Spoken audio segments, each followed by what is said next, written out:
நீலகிரியை சேர்ந்த பழங்குடியின மக்கள் இன்று சட்டப்பேரவை நிகழ்வுகளை கண்டு ரசித்தனர். நீலகிரி மாவட்டம் கூடலூர் சட்டமன்ற உறுப்பினர் பொன் ஜெயசீலன் தனது தொகுதிக்குட்பட்ட பழங்குடியின மக்களை ரயில் மூலம் சென்னை அழைத்து வந்து சட்டமன்ற நடவடிக்கைகளை பார்வையாளர் மாடத்திலிருந்து பார்வையிட ஏற்பாடு செய்தார். இதனை பார்வையிட்ட பழங்குடியின மக்கள் தங்களுக்கு மிக்க மகிழ்ச்சி அளிப்பதாக தெரிவித்தனர்.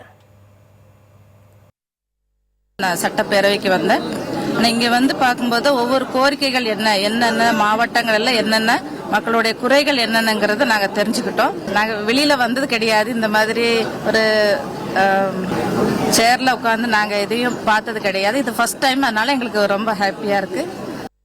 எம்எல்ஏ உங்களை அங்கிருந்து இவ்வளவு தூரம் கூப்பிட்டு வந்திருக்காரு. அவருக்கு என்ன சொல்ல விரும்புறீங்க? அவருக்கு நன்றி சொல்றோம். அவர்கிட்ட கேட்டீங்களா? எங்களை இந்த மாதிரி கூப்பிட்டு வந்திருக்காரு, எப்படி பார்த்துருக்காரு? நல்லா பார்த்துட்டாங்க. சாப்பாடெல்லாம் கொடுத்து வண்டியில் எங்களை பாதுகாத்து இங்கே கொண்டு வந்து சேர்த்தாங்க.